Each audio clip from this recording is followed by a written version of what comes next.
Akwaba, anuanom ne adɔfo, miebia kamienum din maminja mediane. Ladies and gentlemen, welcome to the facts according to Barry Makobnaibo. I am Barry Makobnaibo, Mississippi. These are the facts according to me. Need I remind you of the purpose of this program? This is an Afrocentric, political, historical, and current affairs program. Mitrese, ebia nene your first time a wohwe me. Nti ebia I will say ehia say metro ni nti ayewo ha. Kyerese dwumadi a yebedi eya bibiman ho nsem ne ebeka. Yebesua ade ewo ha. So the topic for today is traditional Ghana before the arrival of the white people. Traditional Ghana before the arrival of the white man. Etrese senia bibiman yetie ansa na abrofo ne bae senia na yetie ebinum krache se na yenimbie na yetinua so nti ye na ebesua ade because ye share popular history na we schools ni mu a etrese ye de na ye ni history broni na manka ye ni history nti ye history na che as a starting time a ye share abrofo no but me yakɔ deep yakom Gogo Studios, Yakom, and the facts according to Barry Makobnaibo, Yakom, Yakoshishim, Yahu facts, and any other bro, baby, I fee and sana bro from the buyer, and side history near and Nani and near Cassy, ne, and near ten and near Cassy day, Elphony, and Nichu and Tenny, a brofer being sacred and Nibutra, and near Cassy and Niete, at any bank and Nibuskua, Nani and near Cassy, none only Mibuto. Any will butching wallet and no more, any will be seen with it. Any true facts are, any true no carrier, no, and never starting. So, the topic is a salient one today. It is about the history of traditional Ghana, the country we have today, the history before the arrival of the white man, in consequence, the creation of this country. So, that's what we are going to learn. Not the popular history that we didn't have any history of our own before the arrival of the white man. But we've gone deeper to dig, to see the truth and the fact, and to bring it to you synthesized in a language you would understand. So today's topic for this segment is that traditional Ghana before the arrival of the white man. So let's not beat about the bush. We go straight to the topic. So when we talk about this country, Ghana now, it is about 60-something years ago, 67 years or 68 years since it was founded. And before it was founded, we had people here. We had clans and families and tribes and kingdoms and empires here before the arrival of the white man. And in consequence, creating the country, we have Ghana. So that's the history we're going to learn today. So I bring it to you. We go straight to the point. So the arrival, this settlement, this geographical area we know as Ghana today, it was manufactured by the white people. So let's grab that. And that's not what we're talking about.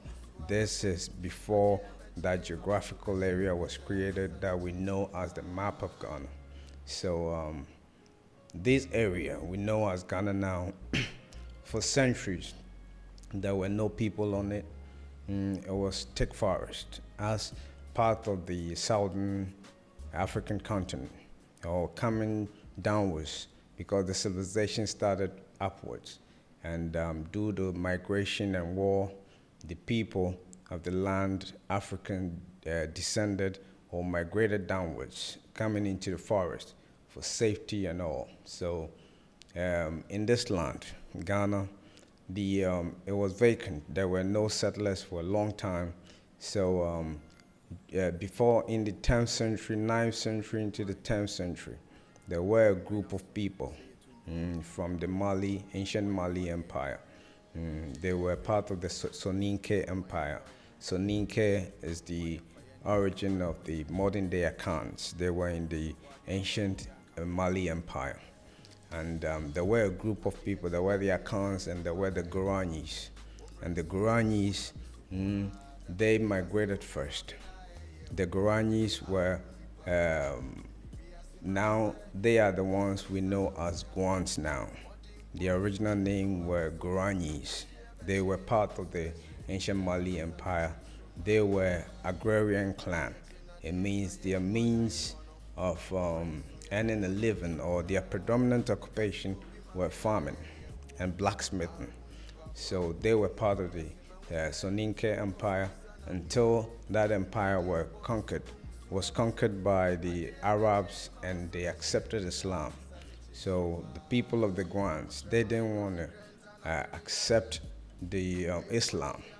So they decided to migrate. They decided to move.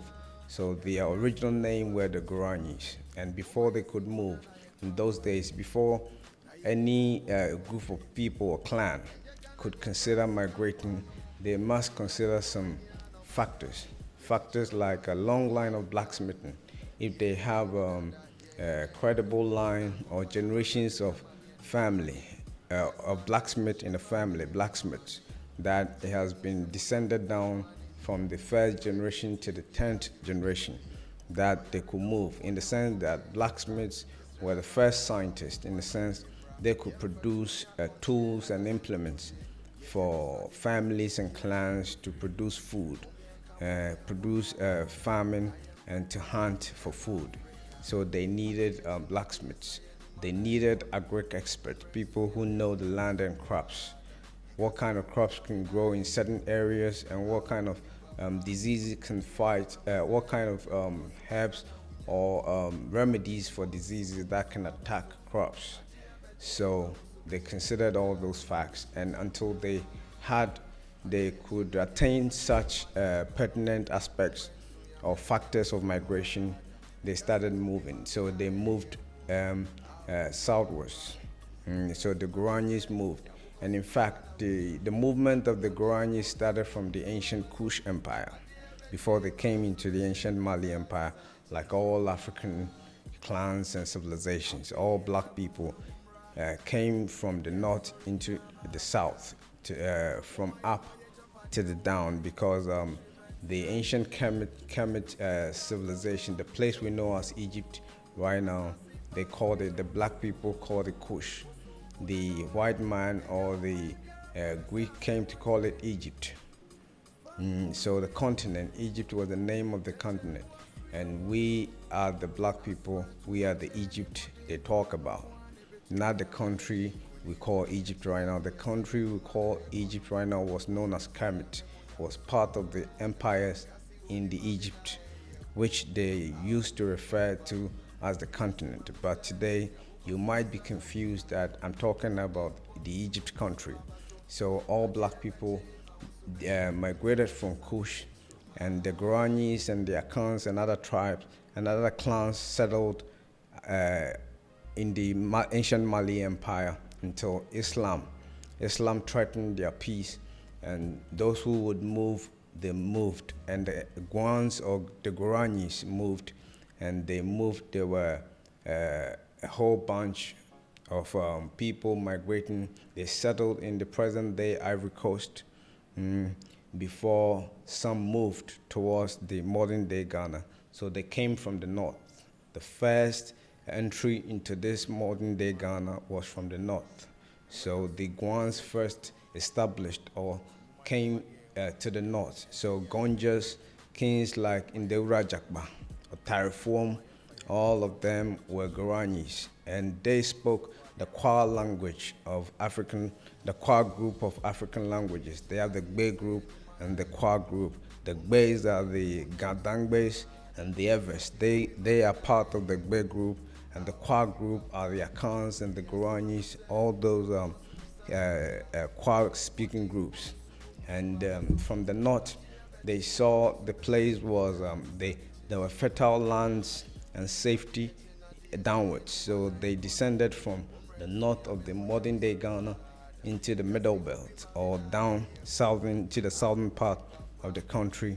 So they migrated to all parts of the country, from the north, from Gonja to the west, Efutu, Nzema, all of them are Guans, to the old Volta region and now Oti region. All those are Guans. In Ga, the Obutus of the Gadangba people are all Guans. In fact, it is on record that among the 16 regions in this country, Guans occupy 14. Only 2 regions that are in the northern and upper west region, in the northern region of Ghana, that Guans are not there. Every part, there are Guans there. They are the original settlers of the land. They settled here for a long time before other tribes, like the Akans, also discovered the route the Guaranyis or the Guans used. So the Guaranyis, when they came, the reason why their name became Guans was when the Akans came. The Akans were a warrior group. The Guans were agrarian group. The Guans, Guans are not tripping for no. Normal fi ancient Mali Empire, so Ninke for no. Baby are not account for no if you know. Why na Guans no, and not tripping for no mufi no buy. No mobile on my women, on Mudian Kasaya Guaranyis. Guaranyis, some of the ancient Mali Empire. Now I can phone you, baby, on fire, on Mudia Tre number 2, on Mudin Tokwa. I can phone it in Tokwa, almost started in Tokwa, attack Guans, no, and a Guaranyis, no more peaceful. Indeed, Omunti mean fight back, and leaders named Pentokwana. No more movie, no more migratory from baby. I can't find the person no more jahua momo, no more copasas for. Inti I can't find started from Guanis, treasure, more only Okom to qua no more journey instead some fight back. So until I can't find started for Guanis and Guans, treasure Guan phone or more pentokwa. Only canto kwa no more journey go on the phone. That's how it came. We have the Guans, the name corrupted into Guan, from Guaranyi to Guans. So the Akans corrupted the name, the original name Guaranyi to Guans in this country. And the Akans, history tells us most of the Akan settlers, they all started from Techiman. All of them migrated. They used the route the Guans used here. They passed through Ivory Coast. Met some majority of the Guan or Guaranyis there who were left there. And still, it is reported that there are Guaranyis in the Ivory Coast, another northern part of Africa, that is bordering between Ghana and Ivory Coast. There are a lot of Guaranyis and Akans there before they moved. Part of them moved into this country. So they all have the same root language, either the Gbe root or the Kwa group, the Kwa root. So the Akans settled, all of them settled in Techiman.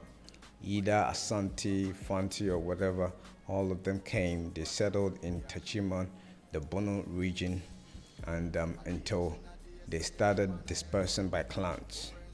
So they had leaders who saw the southern part of the country was fertile, and most of the clans were Guans. They knew the Guans to be peaceful or segregationists. It means when you engage them, they won't try to segregate. They won't try to integrate, but they rather segregate. They rather run away or separate themselves from the enemy or the marauders coming to attack them. So the Akans started. Some of the Akans went west into the western region. They met the Guans at Efutu already. They conquered them, and they established an Akan dynasty or royalty. That they became the ruling class there. So their language overrode that of the Guans there. So the predominant languages now in those parts, all the Guan places, are foreign languages. And only certain domains in Ghana here like the Guans of the Akwapim region, the Guans of the Oti region, and Guans with at the northern part of Ghana. They still have their tradition and their language intact. So there are variations of the Guan languages from Rara to Enchi to Akwapim South, Akwapim North. There are Guans everywhere. There are Guans among the Gandangbe who are the Obutus. Now all of them have been inculcated into the larger Gadangbe group, just like the Akans have been inculcated into many tribal groups within different domains in this country. So the Akans came. The Akans, within the Akans, when the major Akans came, they started, because of migration and war, they started developing clans. So the bigger Akan group, Akan group that came, we have other subsects of clans. So we had the Bono people in Techiman who were left there after others migrated, and we have the Fantis, we have the Achims who were part of the Asante people. They were part of the Asanteman before they moved to form the Achim Abuakwa kingdom, and the Achim moved in three clans: the Bosome, the Kutuku, and the Abuakwa. So they said they went to settle at the southern part of the country, and they were neighbors to the Guans who were on the Akwapim Ridge, and the Guans were being suppressed by another clan called the Akwamus. The Akwamu were different clans who were formed in this country after the Akan people came. And the Akwamu simply means division. When they came, some of the settlers, they saw their ways and culture were in dichotomy with other tribes. They didn't go as well as they thought or they wanted, so they decided to separate themselves. So the Akwamu came as far as Accra. Places like Pokwase were dominant place or settlement for the Akwamu people. They were controlling. They had conquered the Gans along the coast. So at one time, the Akwamus were claiming the levies and the tribute and the royalties for the Christianborg Castle in Accra, not the Gan chiefs or not the Gan Manche, but the Akwamu Hene. And in fact, it was the Akwamu kings that used the title Otumfuo before the Asante kings adopted it. In fact, no Asante king had a title of his own until Prempeh II, Ajiman Prempeh II, who constructed the title Otumfuo when he gave Osagyefo Kwame Nkrumah the title Osagyefo. So that is where the Akwamus and the Akwamus were suppressing the Akwapims, and the Akwapims called out to the Achims, and the Achim people brought warriors to come and fight for the Akwapim people, and they came and they conquered the Akwamu people with the help of the Evers or the Awanas. The Awana people of the Water region helped, and they sacked the Akwamu people to their present-day Akwamu Fie in the southern part of the country, or the eastern part of the country. Yes, so other tribes formed out of the Akan group, and they moved and dispersed wherever they found it comfortable for them, wherever their deities or their gods told them to go find safety. They went there, either with war or with integrationist tactics. So after the Akans came, then the Gans. The Gans came from, they were coastal people from an empire in modern day Nigeria called Ilefe. And they moved, they were part of the Gbe people. And they they moved they by sea. They moved to the coastal part of the modern day Ghana. When they came, the domain we know as Accra, or the southern part of the country, were bordering the Atlantic Ocean, was all part of the domain of the Guans of the Akwapim Ridge until the Gans took over. And because the Guans were peaceful people, there were no war fought, the Gans could settle on the coastal part of the country peacefully. So the Gans came, and later the Angonas.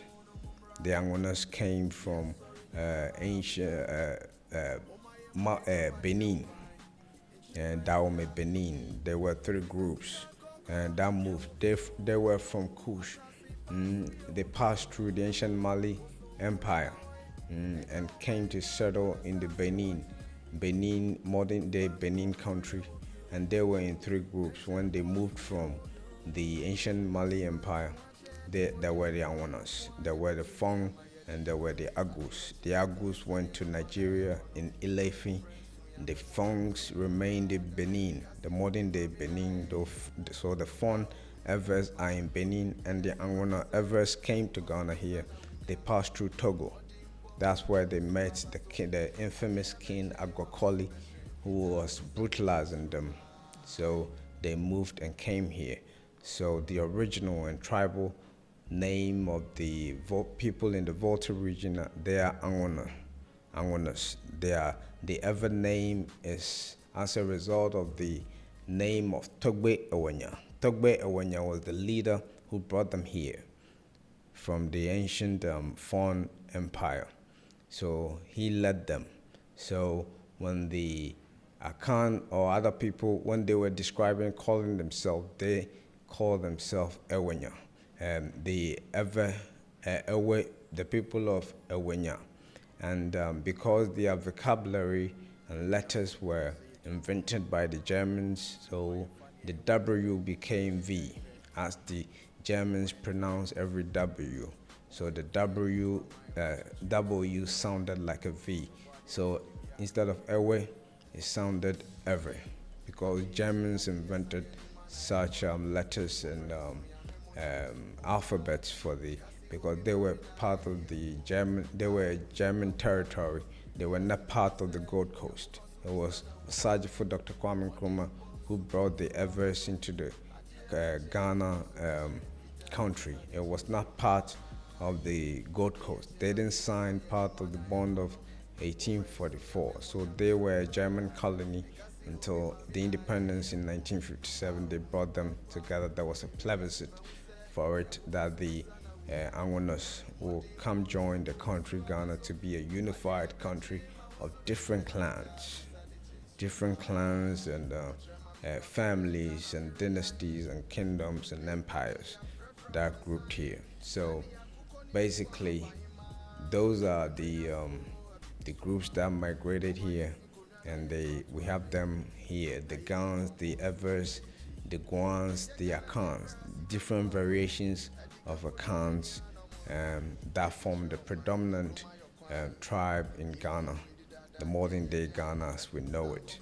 So we and I yakumu media ba makuhu a medibacham baby if by now yes start before Brunini Bansana Brunini Babano na abusua kuno mo bae ni nyina na omo wonim dear free baby omo de bae because omo tena ho da ansa na omo movie aba nti omo ba mo de omo nim dear fi ho bae nim dear ye de chichire mind nim dear ye de sisi adan nim dear ye de hye ye de ntade mpaboa nyina nti ma obi ndada se broni amanka bibini shatade ye ntro ube jimi oyo se askobe keka oye broni abebeto amai ne be rentale mo ani de sicha bibini de sicha bibini de batale ne awre antani broni atwi atale na be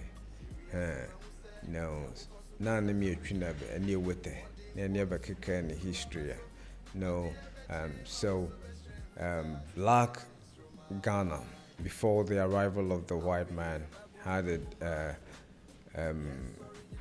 very established civilization. Civilization in the sense that we lived in a society where there were laws, there were leaders, people recognized their places. Our system was not individual like the white man's system. It was a communal system in the sense that we didn't say I. Everything we refer to ourselves and as we, even though when we're dealing individually, we consider the whole family as a unit. Unlike the European system where each person is for himself. Our system was well established. We lived peacefully. Everybody knew their place. There were no crime. There were no jealousy. There were no prostitution. In fact, there were no prostitution among black people. There were nothing like promiscuity because men were facing the natural tendency that some men they have to take more than one wife, as in polygamy, which the white man is so against that no man should marry more than one. In fact, our system was a collective system and a communal system in the sense that they allowed polygamy, in the sense they knew women were more than predominant than men, and they knew the place of women in society. So if one woman is disadvantaged, it would be cruel for one man to stick to one woman when many other women can be disadvantaged when such a man takes such a decision. So that was our system. We had festivals.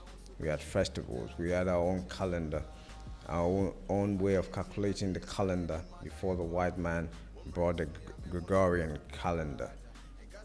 We had maternity women who were experts at delivering children, that mortality rate, that mothers rarely lose their lives when they delivered in those days.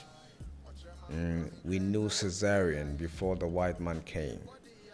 We started everything. We knew the refinement of gold and the acquisition of gold and digging of gold and the power of gold before the white man came. In fact, it is on record that everything, the basis of the knowledge the white man had, he learned it from the black man before he discovered and reinvented himself.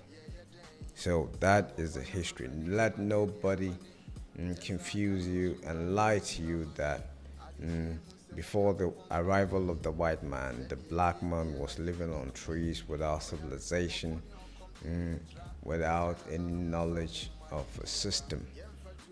It would all be a farce and a big lie. That we had a strong culture. The white man knew our spiritual system was stronger. It unified the people rather than divide them. It empowered the people rather than alienate them from the creator they supposedly serve. So that is a system, or that was the system we lived in. In fact, they were envious of the system our forefathers lived before they came. And in fact, it is on record with pictorial and graphical evidence and literature that the first white people who came to meet our ancestors, they couldn't stand in front of them. They had to kneel down until the power game changed. When our leaders started losing their place in the bargain, and the white man overrode them until they came to settle here. And we all know how it all ended in the country we have as Ghana right now. So that has been the history. I've put it tacitly. I don't want to take much of your time, so I've put it tacitly for you to understand how the tribes and the clans and the families came to occupy the land we have as Ghana right now. So, yabesua deɛ wei na mede baeɛ na ɛyɛ makoma so adeɛ sɛ wobɛsua adeɛ because kasa wo krom wɔ mpanifo ano ne sɛ nkyirima ne namafo a yɛaba no yɛmpa adesua ɛna bibia ɛkɔ so wɔ man yi nim kyerɛ sɛ nkyirima ne namafo no mo mpɛ sɛ ɔmo de ɔmo ho bɛgye amanyɔsɛm mu ne amanhodɔsɛm mu nti akɔyɛ sɛ Ghana no isi amanhodɔ ni Ghana biom ɛno nti na mabaha sɛ yɛbɛsua adeɛ yɛanya right perspective to history ne yɛde adɔyɛ man program we yɛmbɛdi agorɔ program we akɔyɛ sɛ wɔkɔ nwuram wɔkɔkɔyɛ mu ma mmoa wi ahaban nyinaa ba bididi ansa na ɔmo no mogya ne ɔmo wi nam naba ɔmo wi nam no so de ɔmo ba mu de na baby awu. This is the kind of program that it is akin to the wild, that you go to the wild and the herbivores and the plant eaters would have to come first. They feast before the blood eaters, the carnivores come in, and when the carnivores come in, it's bloody. So this is a kind of program. This is a carnivore program where we eat ignorance for breakfast, for lunch, and for dinner. I came to serve you a fat meat of knowledge, and that is my purpose. So thanks for staying with me, and have a good day.